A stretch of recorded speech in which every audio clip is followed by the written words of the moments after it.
Hello. Yay! Here we are. Finally got you here. Had you here for a little class today, so we get you on the couch. Yeah. So All right. So first, thank you for having me. Yeah, a long time supposed to come here for us to do that. Thank you for the class. My pleasure to come here one more time. One of my oldest students here. yeah, I can't. Yes. I think I remember like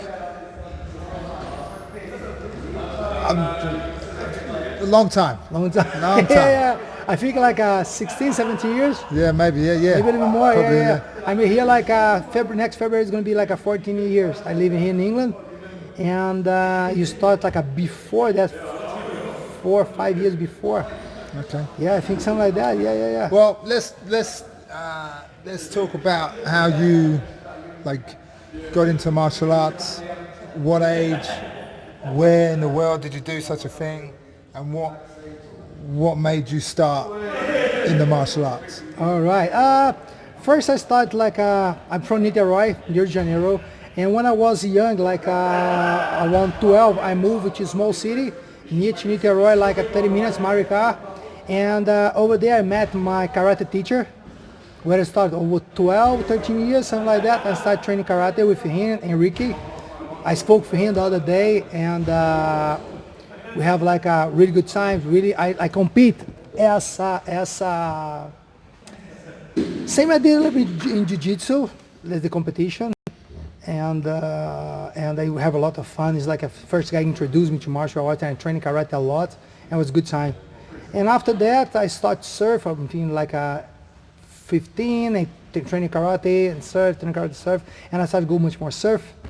And when I was 20, 21, I started to work in surf shop, Redley, and everybody trained Jiu-Jitsu, a part of me. And I started like for Christmas for a job. We just work for the month of the Christmas time when I have much more people, stuff like that. And everybody, every day and the night, when you finish the shop, the work, you push the stuff around, we fight Okay. Yeah. on the woods over there, you know. And I did a lot of power, don't have any technique, nothing, and the guys beat me up, but I resist a lot, I push myself a lot, but the guy beat me up anyway, and the guy started, oh, we need to go Jiu-Jitsu, we need to go Jiu-Jitsu. I don't need to do that. I did karate for a long time, and one day they get me dragged to this academy over there, with Luis Paulo Academy, in Niterói, my city. And I started to train. The first day I get there, I passed a guard for a blue belt. He said, have you trained Jiu-Jitsu before? I said, no, I never trained. I trained Judo for 1 month when I was young. Like, I don't know, 9, 10, something like that, but just 1 month. And I get really addicted with sport. And I just like, the first day I started, I just think about like to turn this in my life, you know. And I started like a training, and I was in university for do physical education. I was there for 3 years. And after I just like, I left the university because I think I just do physical education because I want this make a part of Jiu-Jitsu, but I just realized if I don't do Jiu-Jitsu, I'm not going to work physical education. I want to do something different. And this don't make sense for me to work in physical education if I don't do Jiu-Jitsu. And Jiu-Jitsu gave me a lot of base for what I'm doing for physical education, stuff like that. Yeah. And I quit, and since I started like a Jiu-Jitsu, the first time I still think about competitions, and I did the first competition intake club as a white belt, and like 6 months after I get my blue belt, and I start compete as much as possible until like 2003 when I left in competition for adult competition. I was second world, and after that I didn't compete until 2008 master on the Europeans, when I won like my division open weight, and after that totally stopped. And So here I am now.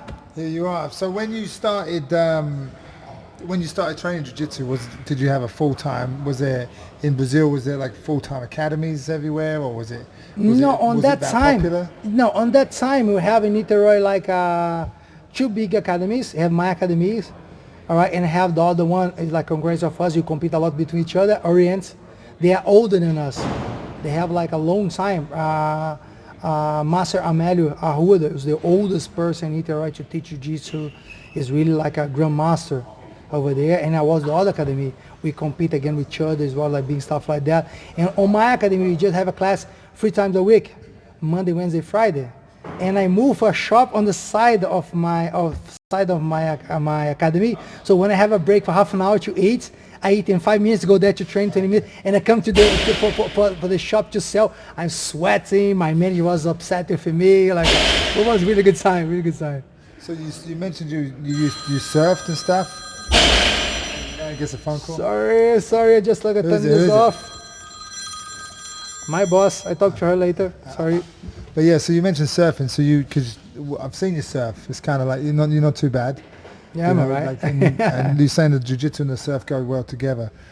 Because I remember you telling me because you sort of have some links with the Quicksilver guys over, around the world and stuff. I remember you going out to like Hawaii for Christmas, and you have the academy in Portugal and stuff with links with the Quicksilver.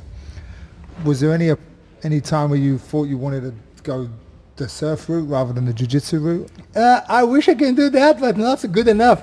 I'm saying like for jiu-jitsu fighter, I'm a good surfer. Okay, yeah. Like I competed when I was young in the surf, but like I did like a few results and stuff like that.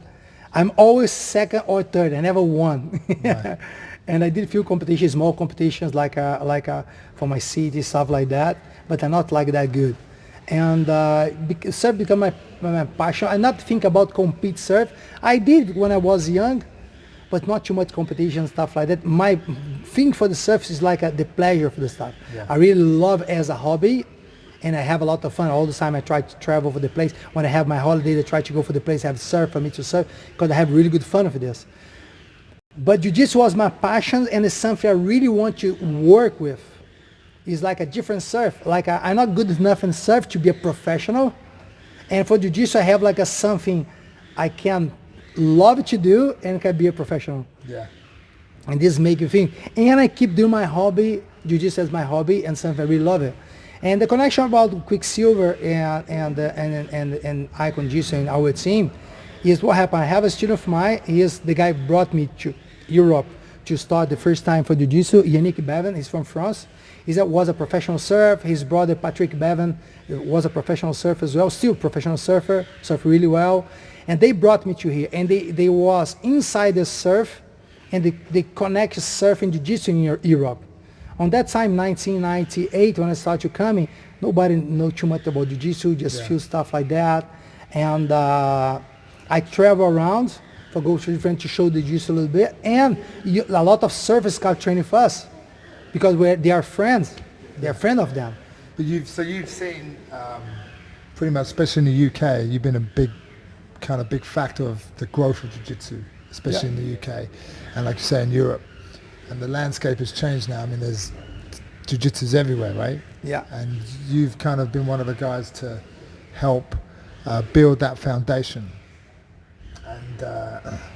And like if you was to, like when the first time you came to the UK, and if you was to now take a snapshot of the landscape of jiu-jitsu now, would you say you've seen a dramatic change? Or? Oh my God, yes. I remember like the first time I come here, I think it was like 1999.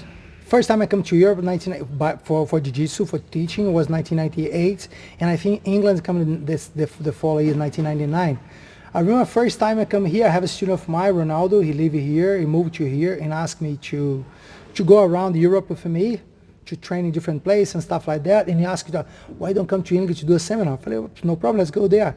And I remember spending much more money to come here than the money I make it. But for me, it's like, it's my friend, you just go a little bit out and see, I just think about for the future. And after that, English every time I come to England for the seminar, it's not for good money and stuff like that. It's much more to have fun, see my friends, see the stuff like that, because we don't have too many people. Yeah. I remember the first time when I come here, I have like 5 people in the seminar. Mm-hmm. We spend much more to pay for the rent of the room, to pay my tickets, stuff like that, then I didn't make nothing by the end of the day. And right now I have jiu-jitsu everywhere. I have a lot of good fighters, good teachers, much more. Everywhere, we can train jiu-jitsu everywhere. You know, like every weekends, you can, not every week, but let's say like 2-3 times per month, you can fight if you want. Yeah, the competitions are getting more and more popular. Yes, yeah. I think the IBJJF did like a really good job to develop that. I think I was like before me in Europe, to live in Europe, I have Marcello. He is in Norway or Sweden. I'm not sure. I think Norway, right? Or Sweden. Yeah, anyway. He was the first guy to come to Europe, I remember that time. I think in 1995, something like that. It's really good friend from mine. He's the first guy. I think Mauricio Gomes was the second one to leave here. Mauricio was the second one, I think 98. And I was in England on 99. And I come to 98 to Europe, you know, like we start to develop. And I start to go, yeah, every time I come to Europe for the seminar for 45 days or 3 months like that, like someone called me to go. And I was France, Belgium, Holland, German, Switzerland, Spain, Portugal, England, start to go like a different place. And every time I come, someone call me out. And right now we come here, bro, everywhere I have Jiu-Jitsu, the levels go growing all the time. I feel like you have a girl really amazing. She won the Worlds. She won Abu Dhabi, so meet everybody. So the level is growing. Much more you compete, much better you become. And the sport become really popular right now in England. Because I always joke, I used to say years ago, like my joke was, I remember a time when there was like 5 black belts in like the country, or 4 black belts in the country. And now just in our team alone, like UK team, like there's 20 something? No, 20? more, 20, More 20 something. Yeah, Yeah, 20. now, right? I think like 20 or 23, something like that. Yeah, Just so in just, England, just in our team There's alone. our team.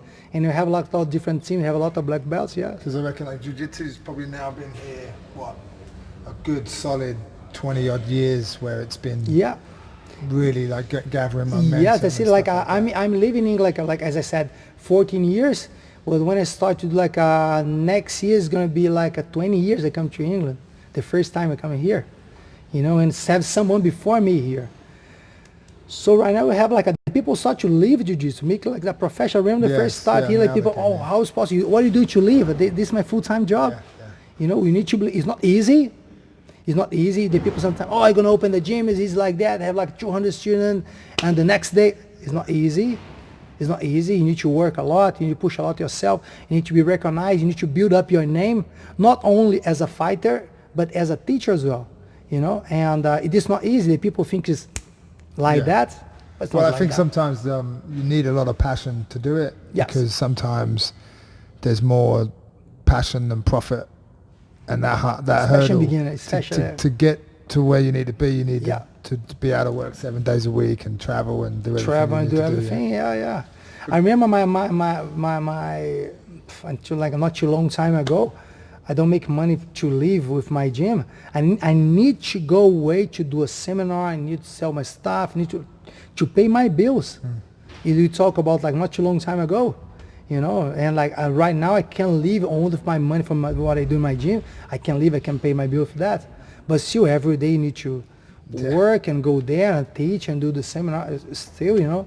So going back, so what would you say, like going back, what would you say your the belt that you learned the most at? What would you say? Where was the turning point you thought, oh, this is what I want to do and I don't want to do anything else? And the first day I stepped in the gym, I think like this is someone I really want to do. So it was like love at first sight. As soon as you stepped in the gym. Yeah, as soon as I stepped in the gym, I got in love with the sport. And I think I want to do that forever. I didn't believe like I can teach and live from Jiu-Jitsu, but I want to do that forever. Like train, compete, and do that because like since I competed the first time, it was like my academy against the other academy. It was just one match with a friend of mine, become my friend after. He's a doctor today, really good friend of mine, Arthur Gia. We fought with each other, and it was really good match and stuff like that. And since that, I think I want to do that. I get like addictive to compete, to push myself. And it's not like only what you're doing for the sport. It's like the lifestyle. You be healthy, you train, you like the same day people sometimes like because I'm from Brazil, like where I come from, like have a beach, we like every weekend go to the beach. The people sometimes they play football on the beach, and we like to go to the gym to train after you go to the beach, or we're gonna train after go surf, and become really like addicted to the sport. Like you take care about your health, about your training, you push yourself. It's like the good thing for Jiu-Jitsu is like how you can control the other person. If you don't have a technique, it's so easy, and this is magic. It's like if you take someone like a white belt, he can control the other guys don't know nothing. In 1 month, he can control the guy easy and play like a kid. Yeah. And this is like is insane. I think that same thing. Like I think for me, the grappling side of like is when I first started training back in martial arts, it was everything. It was striking and all that kind of thing. But the grappling for me really made a connection. You know, it's something I felt that you could do.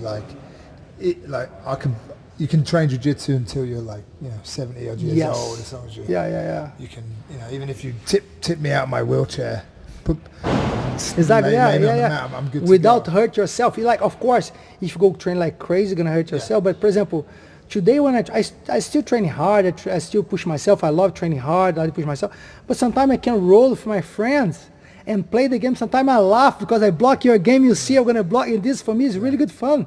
It's really like it's kind of like simply complicated. Exactly that. You block like sometimes like the other day playing with Dr. John. He's like I block his game, he block my game. I start to laugh because like it's really good fun. It's a game. It's not like only a fight. It's not martial art. It's like how to conquest the position, how you conquest your opponent and control him. It's much more like that. And this is good fun.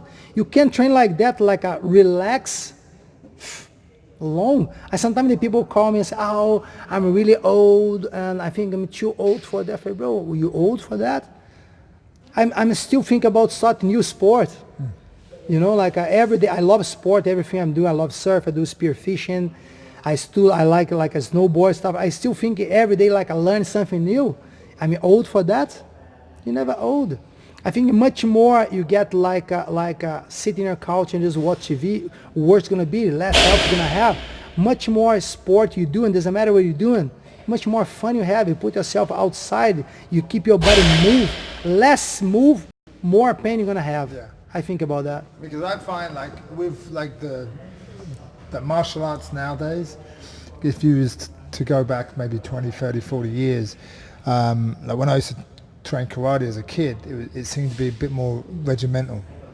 And I think a lot of the modern day, like the MMA or even the Muay Thai and the kickboxing now, the modern sort of approach to the martial arts isn't so much, like the teacher or the coach demands discipline. The sport and the training itself gives you that self-discipline. So it's kind of a bit more of a relaxed approach to it. Or it's not very military, but it's got a certain call to it. People I think like it's like a respect is the good word. I can play with you, I can joke with you on the mat, you joke, but you have respect with me, I'm gonna respect with you, and this is the most important thing. You have like the time to talk serious. Something go wrong, you need to be straight on the situation, to take care. Sometimes like I have like before, but a long time ago, like the student have argument on one tap, I didn't see you tap, thing like that. Sometimes you get angry in the mat, something like that. Hey, finish that. This happened. That is it, and that's it. But like you can't. I like the form I manage it with my students. You're my student a long time. You joke, you play. When you train serious, you train. When you go play in the mat, that's it. And respect is for me. It's not just because I'm black belt, higher belt than you, or higher grade than you. I'm not going to respect you because lower than. No, it's different. I can play with you, I can joke with you, and you're going to respect, and I respect you. And this is important thing. It's not only military thing that people are going to follow that. Yeah. I think about that. And I think another thing is like, especially like when we go to do the camps away and stuff. Yeah. The vast the dynamics and the diversity of everybody, the different walks of life that train. Yes. It still amazes me. Yeah. From a school teacher to a surgeon, to a this professional is surfer incredible. to like a carpenter. It's and, crazy. And sometimes you're gonna meet the people in the mess. You're never gonna meet in the street. Never gonna be your friends. Yeah. You're gonna think, oh, this guy is the work for this. He's not my friend. And you see in the mat, everybody the same. Yeah. It's our religion. Everybody use same uniform, same stuff. Everybody respect each other. We have our camp in Portugal. The things like we have 2 different camps. Anderson make a competition camp in Switzerland. You just go there for training, compete, train 3 times a day, stuff like that. And you have our camp in Portugal. You're going to train hard 1 time a day, but you're going to surf, you're going to talk and have fun and like meet different people and talk to different people. And this is amazing. So both is really good. We need both. Yeah. competition training. You're gonna focus just for competition, and you have our camp, and you can relax, training hard when you need to train hard, and relax when you need to relax. And I think this is important as well. Yeah, I mean, I must admit the dynamics of the team and the amount of different guys that we always meet is great. It's always one of the highlights of my year. Go to Portugal, meet everybody, see everybody, and also just seeing like what you've created over the last sort of 17 years I've known you is it's impressive. Do you know what I mean? Like the amount of people that have come together to make the, you know, It's not easy. It's not easy. It's not easy. It's not easy. You know what Yeah. I mean? That's what I mean. It's like we all see you doing it, but like you say, it's not. It's a lot of organisation. It's a lot of like, you know, you're on the go all the time, and it's pretty cool. And it's great to be a part of the team and see it go from like training in a squash court to everybody's got their own now gyms everybody now, together. and Yes, everyone's doing yes, really yes. well, and it's a growing team. Yeah. And the things like for example, other thing I like for our team, for example, have a few martial arts, different things like that. For example, white belts there, the black belt this way. And for us, we go for the camp, everybody's the same. You're going to train, you have the white belts, you have the black belt, everybody train together. When you go out, everybody's together, you have fun, and this is the most important thing. You create this environment between the people, and not like a family. Is back to family. That's it. This is the word. I think about that. Because even if I remember when we was going to Portugal, and I think I had a problem with my luggage, trying to get my luggage in somewhere, and just because we had the icon patch on or whatever, t-shirts, someone in the airport worked, and oh yeah, no worry guys, you can off you go, because it's like, you know, it's, if I go to a competition and I see the logo, you're instantly my friend. How you doing? Like, when are you that's on? it. You can turn up to a comp by yourself, and you're going to meet someone that, you know, is in the team and will help you, right? And Jujitsu opened a lot of doors for me. Sometimes, like I remember in America, I was in America, and like I go for immigration, and we got, oh, are you trained Jujitsu? Yeah. Oh, you're right. Like I talk totally different with me and stuff like that, and have fun. Oh, what are you doing? And stuff. I come to visit like one of student of my academy here. He represent me here. Come to see. Oh, really cool fight. One time I was in the airport. I was one of the policemen. And oh, you're right. You trained Jujitsu? Yeah. I'm trained with the Grappling. He's a friend of mine, really good friend of mine in Boston. And it's really good fun. You know, like it's so funny how the connection. Especially like on the oldest time, we had like a big rivalry between the academies. Right now, it's still the rivalry, like when they're going to compete, it's normal. It's a sport. I want to beat you up, you're going to beat you up. You are my student, you are a friend, but when they're going to train, they're going to beat you up, you're going to beat me up. This is the good thing. We're going to play ping pong, I want to beat you up. It's part of the game. But right now, we have this rivalry on the mat. You're going to fight, I want to win, you want to win, you want to beat me, I want to beat you up. And that's it. And after this, you're going to have fun. And this is good thing for sport right now, for Jiu-Jitsu right now, you know. And this is like it's really good fun, you know. It's really good fun. And what are you doing the team right now is like next season is going to be like a 10 years icon. We try to make something to build up our name. We make a lot of investment with our material we sell, do stuff like that, to sponsor a few athletes. They have a condition to be like a good fighters. You try to push the team with like that. I wish I can have this on my time and compete, but we didn't have it. And we try to grow in the team that way, you know, and we have a quite good success. Our adult team is not the best ones because we don't have too many adults. Our teams have a lot of masters. For example, I think like 8% of my students is over 30. But it's gonna come in a lot of new kids coming right now. It's a time. Like the biggest team in the world today, they have like 35, 40 years, 45 years. We're just gonna make 10. So we're still really young. I think you do really well for a young team. Yeah. We did a lot really good on the European novice. We won 2 times, won a master 2 times. We did like a female, like a 2nd place. So I think we're doing really well. But it's like that. You need to keep work and push yourself all the time. Nothing is easy. This is life, isn't it? This is life. This is life. Well, I'm going to cut it short because I know it's getting late and maybe you're getting in a bit of trouble. my boss. So, and it's good she's gonna say something. She called me. Yeah, we got evidence. We got evidence. So it's all good. All right. So thanks for coming in, Zay. Thanks for showing some nice positions. I hope you guys enjoy we'll it. get you back in and we'll maybe do a more lengthy chat. All right. First, thank you very much for having me one more time. It's my pleasure to be here. Long time want to do this. I hope you guys enjoy the position, and I hope to see you soon, guys.